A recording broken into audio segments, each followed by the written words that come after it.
እናቴን አክብሬ ነው እቺ ስልም አልሰባብራት የወለደችኝ ኦርቶዶክስ እስላም ነው። አውሬ የተሳደበ ጨርቅ ለባሽ ብሎ የተሳደበ በአደባባይ ይፈረድበታል።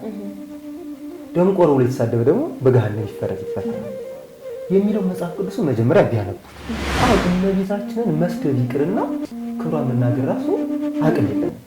ከተመቸው አይጥን ማምለክ ይችላል፣ እባብን ማምለክ ይችላል፣ ጃርትም ያምልክ፣ የውጭ ቡችላ ያምልክ፣ ምንም ያምልክ፣ መሳደብ ግን አይችልም።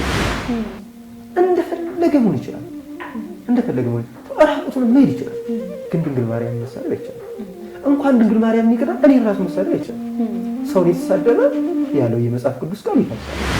እንዳከበራት እንደታዘዛት ወደፊት ልጇን እንደሚሰማ አማላጅነቷን ቃል ኪዳን እንደገባላት የሚያስደን መጽሐፍ ቅዱስ ነው እሱ። ስለዚህ እሱ ያከበራትን እኛ አናከብርም ማለት ነው። በጭኗ የታቀፈችው እኮ እግዚአብሔር ነው። በማህፀኗ 9 ወር ከ5 ቀን እኮ የተሸከመችው እግዚአብሔር እኮ ነው። በጭኗ ያዘለችው እኮ እግዚአብሔር ነው። በእጆቿ የዳሰሰችው እግዚአብሔር እኮ ነው። በከንፈሮቿ እኮ እግዚአብሔር ነው የሳመች እና ከእግዚአብሔር መብለጥ ይቻላል። እሱ እናት አድርጎ እናት ትሆናችሁ ብሎ የሰጠን እሱ ነው።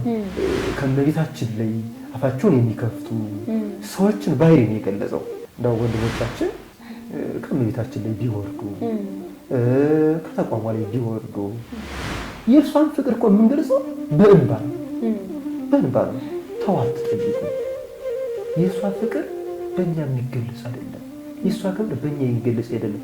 ከና ቅዱስ ኤፍሬም መብለጥ ይቻላል? ከና አባ ጊዮርጊስ ዘጋስጫ መብለጥ ይቻላል? ከመላእክትስ መብለጥ ይቻላል ወይ?